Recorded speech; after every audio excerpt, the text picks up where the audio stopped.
everybody. Welcome to the Abroaders Travel Podcast, your weekly meetup with thousands of entrepreneurs, hustlers, creators, nomads, ninjas, wanderers, and world changers, all seeking to build the skills and connections to live a life without borders.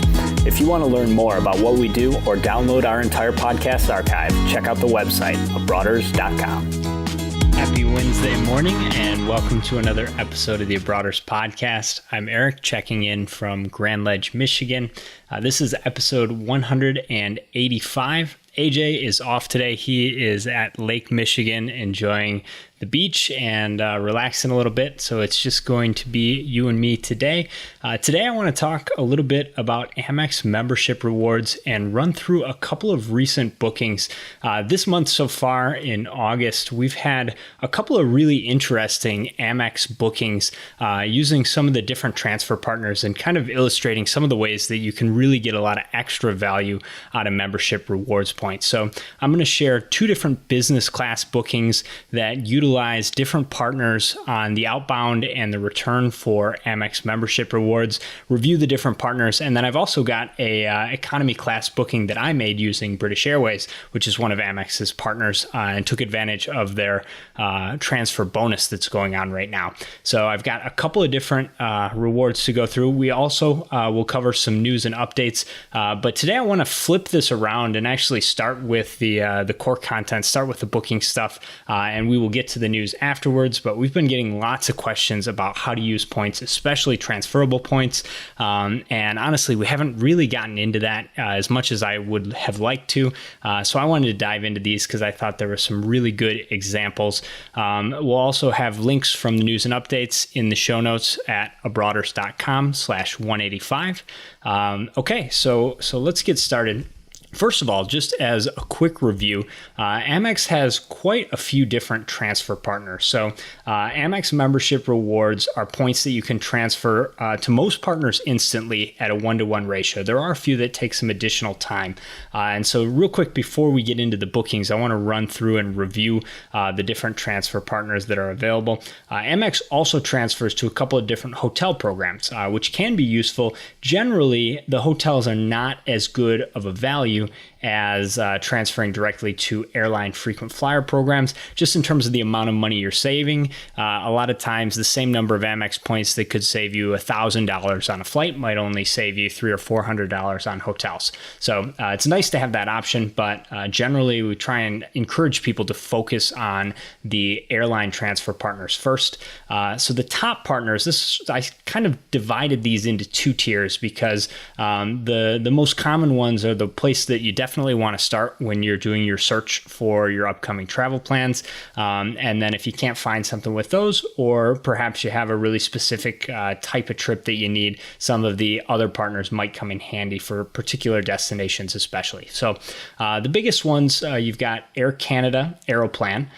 They are a Star Alliance airline, so they've got access to the points can book flights on all the Star Alliance airlines.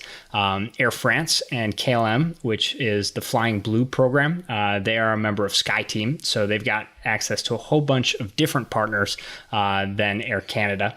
Another Star Alliance is All Nippon Airways. This is ANA. They are based out of Japan. And the big advantage with ANA is they've got really good prices compared to some of the other programs. So if you compare Air Canada's Aeroplan with ANA, a lot of times they mostly can book the same flights because they have access both to Star Alliance. But a lot of times, if you can find a way to use ANA, you're going to pay a little bit more in taxes and fees and often pay a little bit less in terms of the number of points that are going to be required. Next up is British Airways. They're a member of One World Alliance, so that's the third alliance that we have coverage from Amex membership rewards. British Airways, we've talked about them a lot, and I'm going to talk about that with my redemption that I did recently with British Airways today on the show. But British Airways is a distance-based program, which means that unlike Air Canada and Air France Flying Blue and All Nippon Airways, which are all zone-based charts, which means that the price from origin to destination destination is based on the region. So the US to Asia is one price, US to Europe is another price, but it doesn't really matter where you fly. And with British Airways, the price in points, the number of points that it's going to cost you, depends on the distance you travel. And so that could be good or bad depending on the type of travel. And so I'll explain a little bit more as we get into some of the examples. Next up is Cathay Pacific Asia Miles. This is another One World Alliance. Cathay also has a distance-based chart, but it works a little bit differently than British Airways. It's based on the total distance rather than the distance between each stop. And so that can create some differences where it might be actually better to use Cathay Pacific miles instead of British Airways miles to book the same flights depending on where you're going. So that's an interesting opportunity where you've got some arbitrage. In particular, Cathay Pacific can be really good for business class round trips. And so we've got an example of using some Cathay miles to book business class in one of the flights that I want to cover today. We've also got Delta Airlines, which is part of SkyTeam. They are the only US-based transfer partner of American Express membership rewards. They've got a whole bunch of flights, a lot of availability from North America. Unfortunately, Delta is one of the more expensive sets of award prices that we see. So Delta flights, a lot of times you're going to pay more points to use Delta than you would with one of the other airlines. A great example just head to head is that to Europe in economy round trip, if you're using Air France Flying Blue, it's 50,000 points round trip. A lot of times with Delta, you're going to pay 60 or 70 or 80,000 miles round trip to book in economy. And again, because they're both members of SkyTeam, they're going to have access to most of the same flights. Another partner for Amex is Etihad Guest. Etihad has a really good award chart for American Airlines, and they've also got some other interesting partners. Etihad is not a member of one of the major alliances, so they've got kind of a nice distribution of different partners, and it can be a really good partner to use. The next partner is Singapore Airlines. Singapore has really nice first class and business class product. And so one of the big advantages to having them as a transfer partner is that members of the KrisFlyer program, the Singapore Airlines frequent flyer program, get better availability than you can find with other programs. So in other words, if you've got Amex membership rewards and you want to book a flight on Singapore in business or first class, even though Air Canada technically can book flights on Singapore because they're in the same alliance, or United Airlines, which is not a partner of Amex, but another type of frequent flyer points that lots of people have. If you want to book on Singapore and you have United miles, you're going to have access to a lot fewer seats than you will if you transfer your Amex points directly to Singapore. So that's one of the big advantages there. And then Virgin Atlantic Flying Club is kind of the last really valuable, really great frequent flyer program that transfer partners with Amex membership rewards. So just a quick rundown, the other partners that you can transfer Amex points to, you've got Aeromexico and SkyTeam, Alitalia in SkyTeam, El Al, Israel Airlines. They don't have an alliance. Emirates also doesn't have an alliance, and Hawaiian Airlines. There's also Iberia Plus, which is going to come into play in one of our examples, and Virgin America, Virgin Elevate, and JetBlue. So I actually misspoke when I said Delta was the only one. They're definitely the big one and one of the most valuable, but JetBlue obviously is a domestic airline in the US, as is Virgin America, which is currently merging with Alaska. So those are the other partners. And then just for reference, Amex transfers to Choice Privileges, hotels, Hilton Honors, and Starwood Preferred Guest. Starwood is at a very bad ratio, so typically those transfers are not going to make sense, but there are a couple of hotel programs as well. And before I get into these booking examples for today, I want to give a couple of additional tips about transferring Amex membership rewards to any of these frequent flyer partners. The first thing is that because they can transfer to all of these different programs, Amex points can be really flexible and really valuable. So you've got a lot of opportunities to use them for whatever your travel plans may be. And so you want to make sure that you found the flights before you make any transfers, because transfers are one way only. So if you decide to transfer your Amex points to British Airways and then realize that it would actually be much easier to book a flight using Delta, you're not going to be able to get those points back from British Airways to Amex. So make sure you've got the flights you want before you make any transfer. As I said at the beginning, most of these partners transfer instantly, so it's possible to find your flights, confirm that they're available, and then make the transfer once you've confirmed they're there. The next thing is that you generally need to transfer your Amex points to your own frequent flyer accounts. So you can't just transfer your points to your friend. So you can't just transfer your points to anybody else's frequent flyer account. You know, if you've got a friend or a brother that you want to help out, typically you're not going to be able to transfer those points to someone else's account. But most of these programs that I mentioned do allow you to book flights for other people. And that's an area where people kind of get hung up and confused. So it's possible you may not be able to transfer your membership rewards to somebody else's Delta account, but you can transfer them to your Delta account and book that flight for someone else. So if you've got plans to travel with a family member, keep that in mind. Generally, with most of these programs, you can book flights for other people without too much trouble.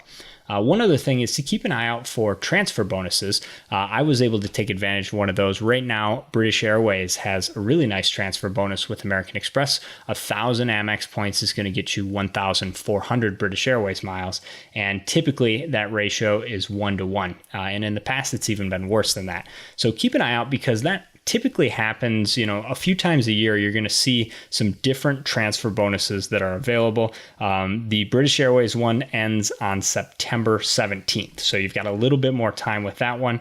And the last tip here with Amex membership rewards is you always want to have at least one credit card that earns membership rewards open, because if you close your last account, you forfeit your entire membership rewards balance.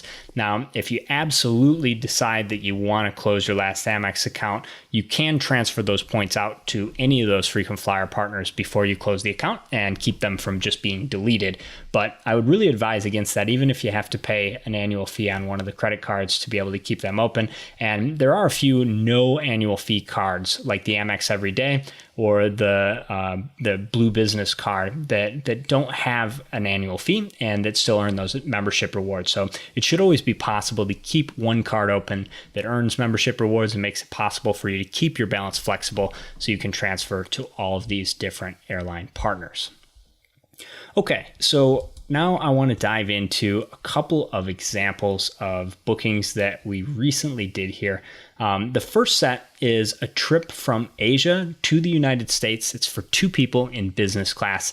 I'm going to make up names here. So these are real booking clients. So these are folks that Janelle worked with and booked some tickets, but I haven't talked with them. So I just want to use these as examples. So Luke and Mary are traveling from Bangkok to Wisconsin.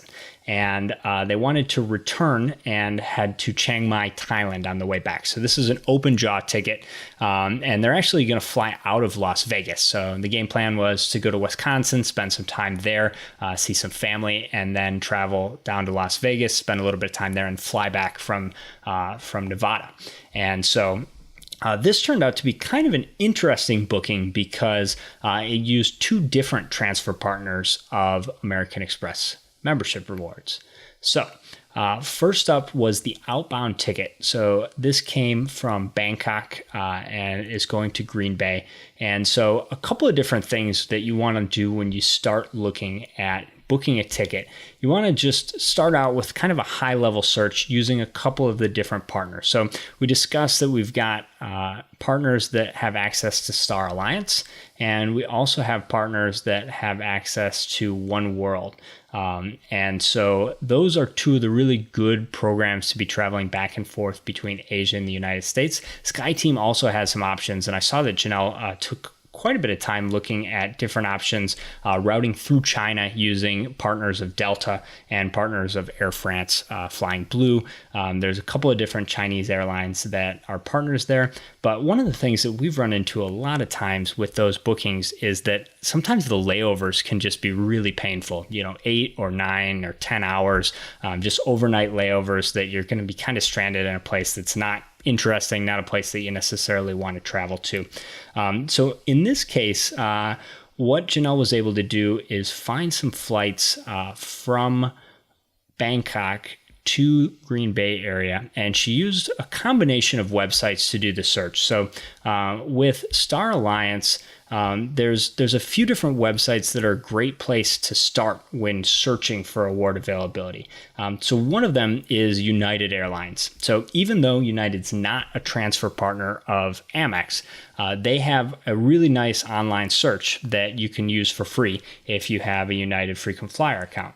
And so the same flights that are available to book with United miles are also going to be available to book with Air Canada miles, and they're also going to be available to book with Singapore Airlines and with ANA. So in other words, if you have Amex points and you know you've got access to these Star Alliance seats, one of the easier ways to search might be to use the United website. It's just a little bit easier of a navigation because they give you a calendar of award dates. In other words, they, instead of having to click one day at a time to see which flights are available, they'll show you a full calendar and say, okay, you've got business class on, these 3 days out of the 2-week period that you're able to travel. So that can save you quite a bit of time when you're doing the search. ANA is really a pain to use. It can be useful in the sense that it's a very accurate search engine, so it's always going to tell you what's absolutely available. There are very few errors in terms of the flights that they display, whereas sometimes United and Air Canada will show seats that you might not actually be able to book. Okay, so with that said, let's dive into the couple of examples that I want to share with you today. So the first one is a business class trip from Asia to North America. This is from originating in Bangkok, Thailand, and going to Green Bay, Wisconsin, and then a return from Las Vegas to Hong Kong. This is for 2 travelers in business class. We're going to call them Luke and Mary. I don't want to share real names because these are actual tickets that have been booked with our booking service.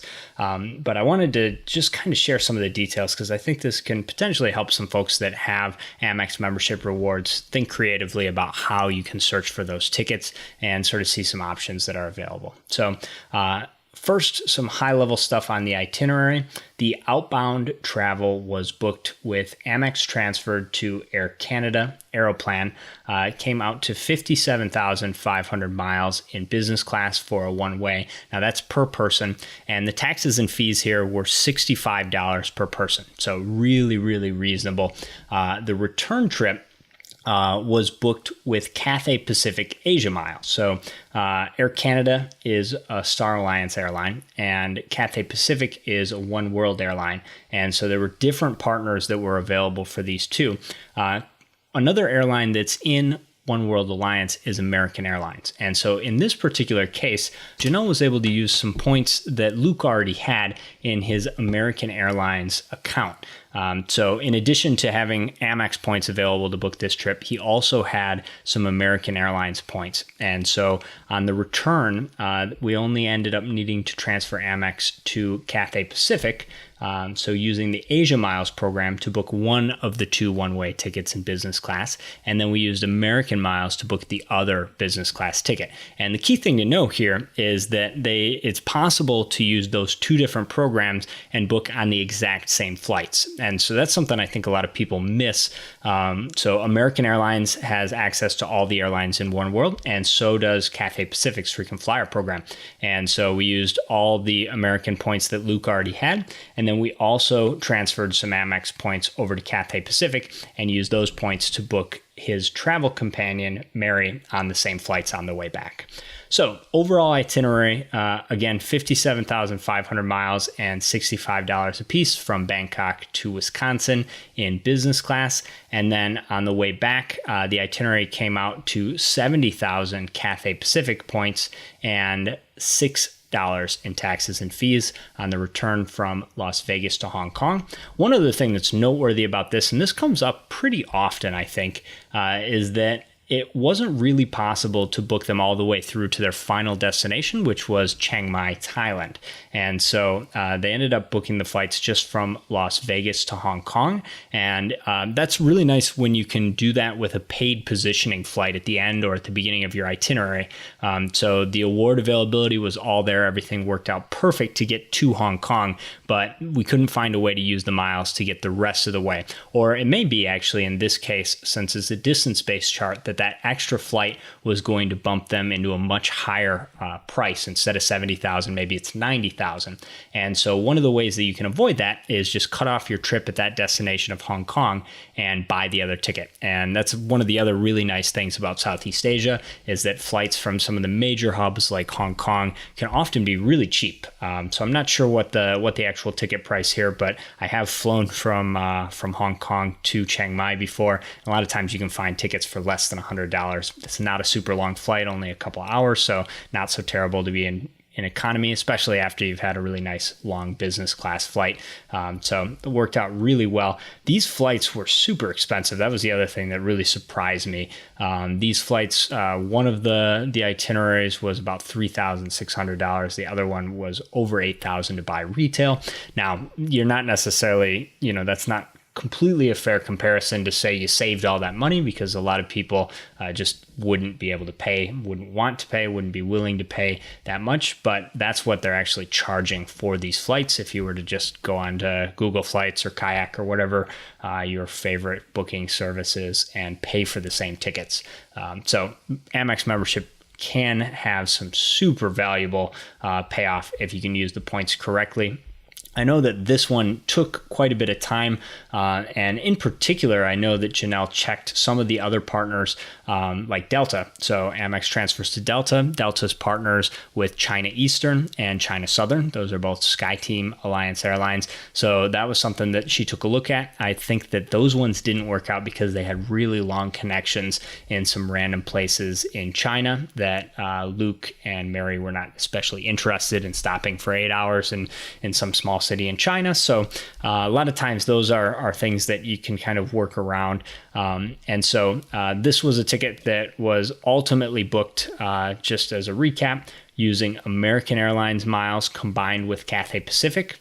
So one of the tickets was booked Las Vegas to Los Angeles to Hong Kong using American miles. That's 70,000 points in business class. And then the other one booked with Cathay Pacific, same itinerary, same flights, and that was also 70,000 points. So it worked out really well in that case. And I think a really nice example of ways that you can combine different programs, book a one-way using Air Canada, Star Alliance Airlines, get a nice itinerary that way, and then book the return trip from Las Vegas using One World Airlines transferred to Cathay Pacific and using American to book those itineraries. And then lastly, a paid flight from Hong Kong to Chiang Mai. So super cool itinerary. Congrats to Luke and Mary. Glad you guys were able to get that booked, and I hope you have an awesome trip to the United States. Okay, so next up, I'm going to sandwich in my economy redemption here before I get to the other business class booking. Mine was quite a bit more straightforward, but I thought it was worth sharing because it took me a little bit of time to find this ticket. And I also found out that one of the search engines that I was using wasn't displaying all the information. And when I called, it turned out I got an even better deal than I thought I was going to get. So I've been looking for a flight from Dublin to Lisbon. And those flights, there were a couple of flights that were pretty cheap using Ryanair, which is one of the carriers based out of Ireland. And so my game plan was I'm going to be spending about a week with my sister, wife, and my mom traveling around Ireland. And then afterwards, I'm going to take a couple of days and visit a friend, Idausa, who's actually been on the show. Idausa runs mimicmethod.com, and he has been living in Lisbon for quite some time. It's a place I've always really wanted to visit. So I'm going to take advantage of a couch to crash on and go check out Lisbon with Idausa. But the flight was really causing me some trouble because it was close to $200 to get a flight that was anytime after like a 5:30 in the morning departure. And so I did not want to fly out of Dublin Airport at 5:30, just, really put a crunch on the last day of the trip. And so I was looking everywhere to figure out how I could use miles. Now, as I said before, British Airways is a distance-based program, and so they charge you for each segment of the flight. And the main partner in Ireland that works with British Airways is Aer Lingus. It's one of the national carriers. They're based out of Dublin. They have a bunch of flights to the US, which can be pretty cool opportunities to use British Airways points as well. But Aer Lingus does not show up on the British Airways website. And so you can't search for those award seats using BA.com. They just don't show up. So you kind of have two options here. One option is to just call British Airways and see if they can find you the flights. But sometimes the British Airways, the Executive Club call center is not the most fun experience. And there is a paid service called Expert Flyer that we use a lot for our booking service. So I have a paid membership. It's $10 a month, probably not worth paying for on an ongoing basis if you only do this occasionally. But I wanted to mention it because you can get a free 5-day trial just by signing up for the service. So if you've just got a short-term search necessity, it's possible to just sign up with an email address and you can get access to their search engine. And they do show availability for Aer Lingus. So I went and looked up these flights. And one other thing that's really valuable, this is actually a good reason to potentially pay the $10 a month, is you can set alerts so that if the flights that you're looking for are not there, they will email you as soon as those seats become available. So I had some alerts set. I had been waiting. Nothing had shown up. And so I finally got back in there and found out that they had business class available. Now, business class with British Airways is typically quite a bit more expensive than economy. A lot of times it doesn't make sense to use British Airways points to book business class. And personally, for a 3-hour trip, it's about a 2.5 to 3 hour flight. So it's probably not worth it from an experience standpoint to pay extra for business class either. However, considering the paid economy flights were over $200, I was willing to spend some additional miles to fly business class just to be able to get availability at the flight that was departing at around 6:30 in the afternoon. So I found the business class, was able to search on Expert Flyer. Looks like they had it available, but no economy seats were showing up. So I called up British Airways. The flight should be 7,500 points in economy and 15,000 in business class.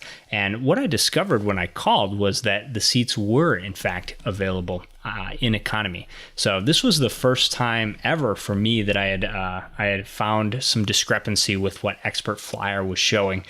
Wasn't able to get to the bottom of that with Expert Flyer, but thought I'd put that out there as just sort of a word of caution that, at least in my case, it worked in the opposite way, where the news that I got was good news that the flight that I wanted was in fact available when it wasn't showing up on the site, which is definitely better than the other way around, where you think the flight's there and it's not. So I was able to actually get that flight. It was about $42 in taxes and fees, and I paid 7,500 points. And because of the British Airways transfer bonus right now, that came out to only having to transfer about 11,000 points to be able to get the 15,000 that I would have needed for business class. So based on the information I had, I actually transferred all 15,000, thinking I was going to need them all for business class. Ended up only needing to, transferring all 10,000 to get the 15,000 for business class. Only needed to use half, so that means I've got an award available just sitting in my British Airways account. So no harm done there. I'm definitely going to be able to use those points, but saved about $150 by spending 7,500 British Airways points, so about 2 cents per point, which is a pretty awesome redemption. And it just got me a flight that's a direct flight from Dublin to Lisbon, the right time of day, going to get in about 9 o'clock at night. So really excited about that. Turned out to be a great redemption.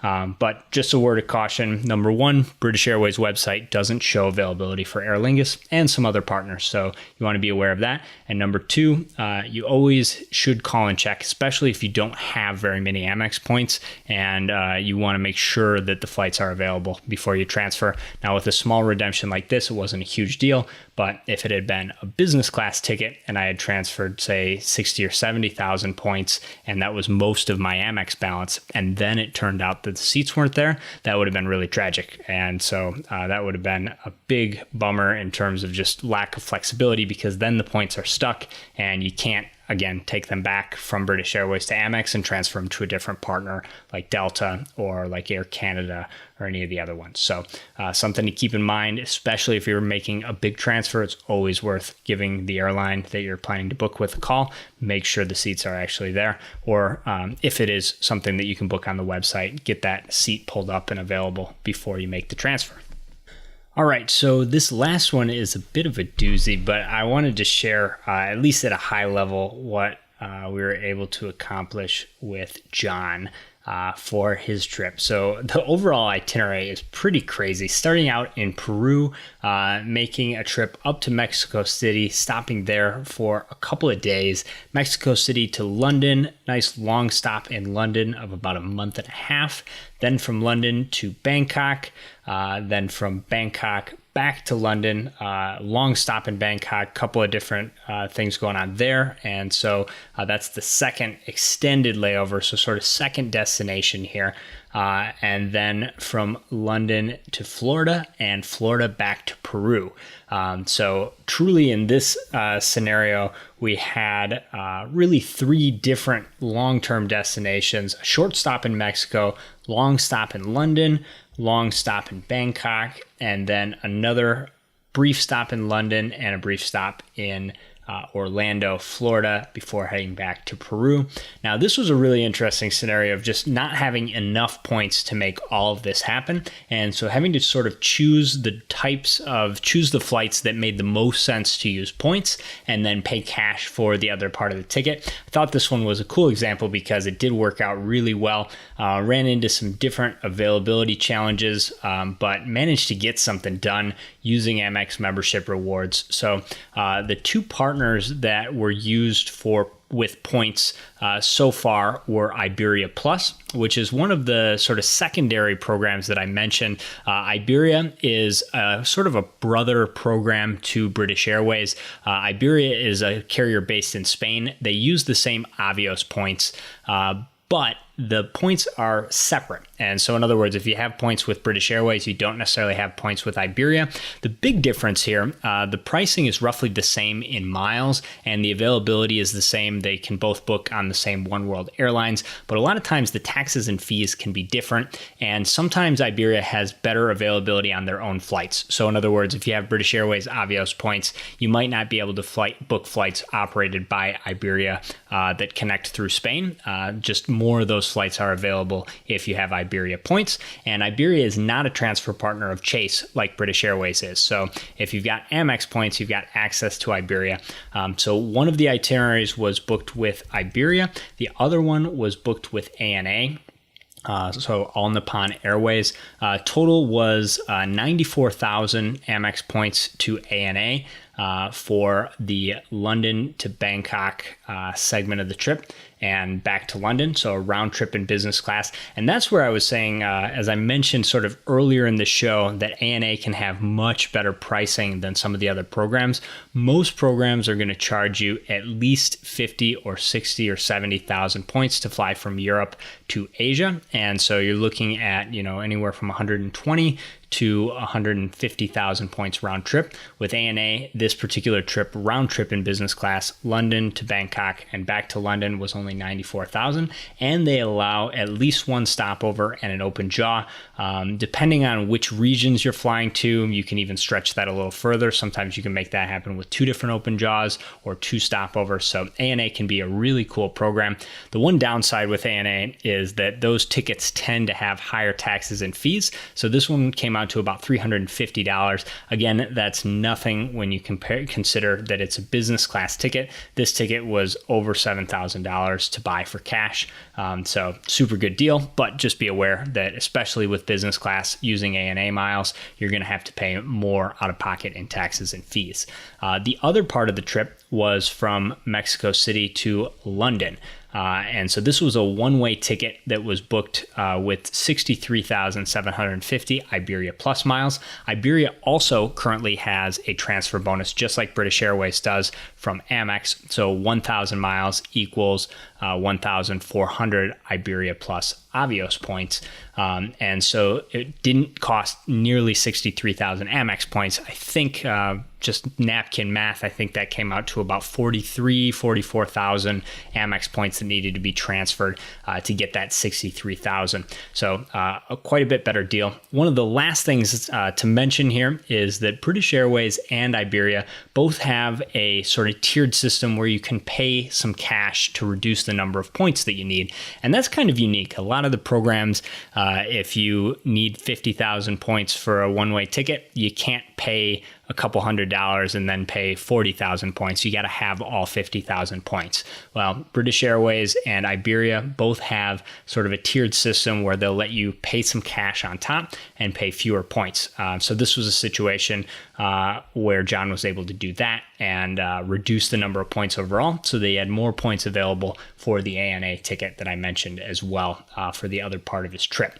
So this one worked out pretty well. There were definitely some paid tickets that needed to be purchased as well, but for a really big itinerary, this one turned out to be some pretty big savings. I think this other business class one way was in the $3,000 range, so pretty significant savings there as well. I hope that was helpful. I know that sometimes these can go a little bit deep. So to just recap, if you do have one of the transferable currencies like Amex membership rewards, you want to be aware that they have different transfer partners with availability or access to book flights on different airlines. And so lots of the partners have some flights that can be booked for fewer points, some flights that are less in taxes and fees. And so the real task of maximizing the value of these transferable currencies is to find an itinerary that matches your needs, that's available on the days, and that ends up having the lowest number of points that you can pay and the smallest out-of-pocket cost in taxes and fees. So I would love to hear your guys' feedback, your stories, your travel challenges, and in particular, if you have a trip that you've been working on and haven't quite been able to book, or you were successful and found one, love to hear about that. If you haven't gotten it booked yet, we will break it down on the show and go through and see if we can help point you in the right direction. That's going to do it for the core content. And now I'm going to get into news and updates. All right, so time to run through the top stories from this week in points and loyalty programs. Again, this is Wednesday, August 16th, and show notes for today's episode will be at abroaders.com/185. So if you hear anything interesting here in news and updates that you want to check out, we will put all the links in the show notes there. Okay, so first up, we have a 50,000 point bonus for a totally brand new card from Synchrony Bank. So this is not one of the major issuers that we talk about. This is for Cathay Pacific Asia miles. And so this is the first time that we've seen a U.S. credit card product that earns Asia miles, at least one with an interesting sign-up bonus. So this is kind of a new thing. 50,000 Asia miles when you spend $2,500 or more in the first 90 days. And then you'll continue to earn Asia miles at 1 mile per dollar spent. You get 1.5 miles per dollar on dining purchases in the U.S., 1.5 miles on purchases outside of the U.S., which is sort of an interesting benefit. That's one that I haven't seen. Not sure if this card has a foreign transaction fee. That would definitely be something to look at before signing up for this one. But again, so this is sort of an offer that is interesting for folks that have gotten most of the interesting rewards cards from Citi and Amex and Chase. This is again issued by Synchrony Bank, so this isn't going to interfere with other applications or any, not going to bump up on any of the limits that the major issuers in the U.S. have. And as we mentioned earlier in the first half of today's show, the 50,000 Asia miles can be a pretty solid value if you use them properly. One of the things I'm going to link in the show notes is a comprehensive post on using Asia Miles that was posted by the Points Guy. Explains how their distance-based chart works and how you can maximize the value of your cafe points to be able to get some pretty cool itineraries. There are definitely some options for some interesting itineraries with stopovers. So definitely something to check out and a card to potentially consider if you don't have access to some of the other cards or have been signing up for different credit card products from other banks and just aren't able to get any cards from Chase or Amex or Citi. Next up, we've got the JetBlue credit card. It's got an all-time high 40,000 point sign-up bonus. 40,000 points is not huge compared to some of the other ones, but the sign-up bonus is worth roughly $580 towards JetBlue flights. So if you fly with JetBlue a lot, this could be a really good deal. Card requires $1,000 in spend in the first 90 days. So this is the JetBlue Plus card. They've got a couple of different products issued by Barclays. And so this is the best offer that we've seen since this card came out about a year and a half ago, I believe. So definitely something to check out if you fly with JetBlue a lot. One of the big benefits here is that you do get a 10% rebate on award bookings.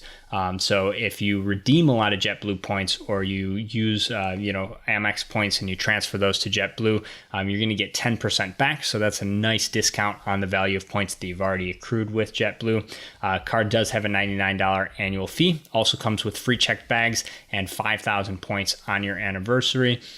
So a couple of cool benefits that come with the card. It also earns 6x on JetBlue purchases and 2x on restaurants and grocery stores, 1x everywhere else.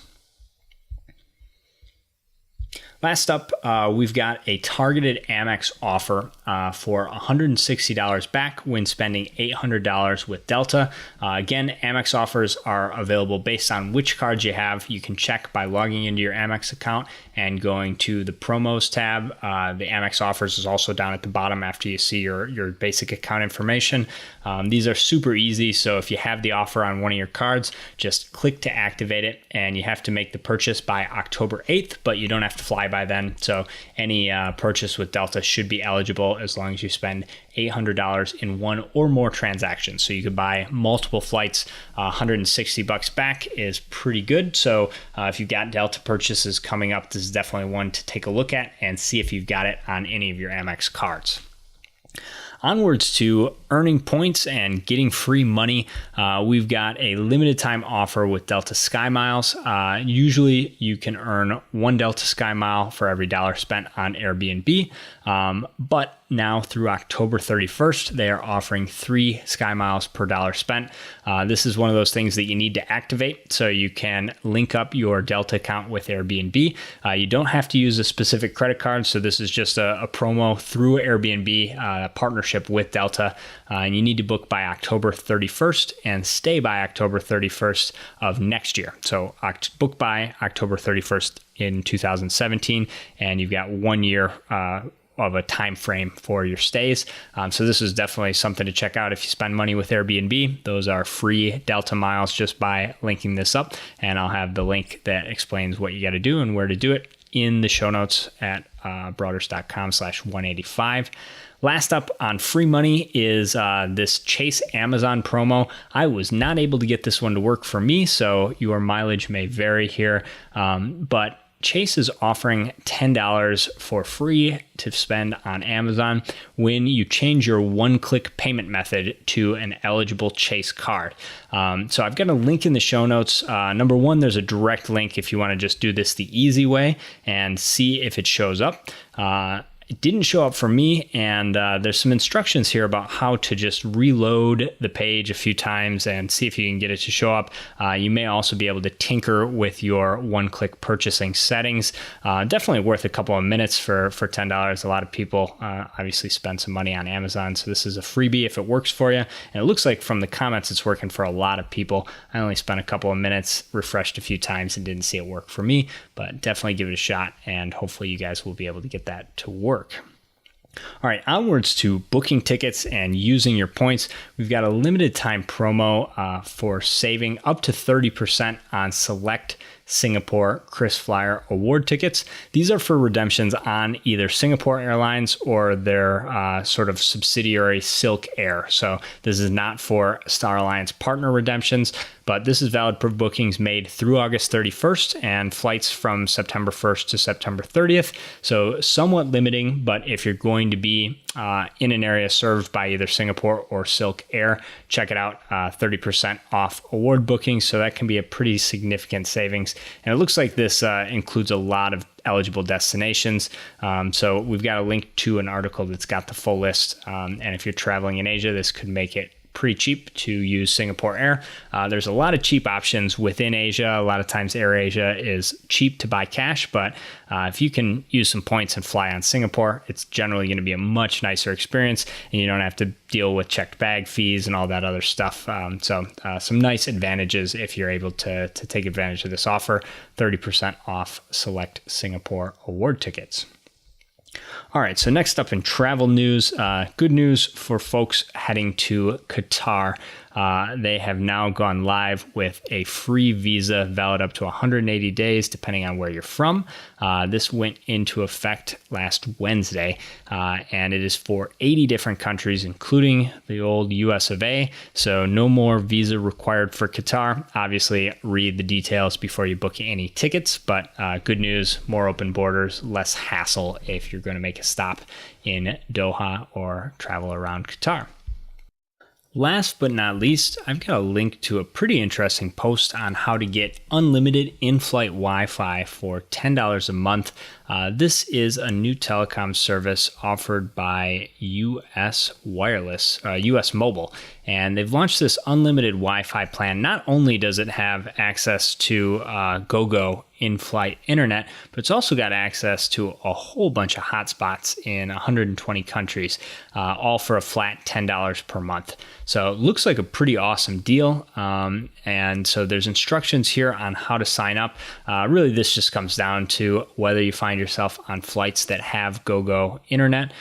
This is a lot of US airlines, Delta, American, Alaska, and United, and Virgin America all have at least some of their flights equipped with GoGo.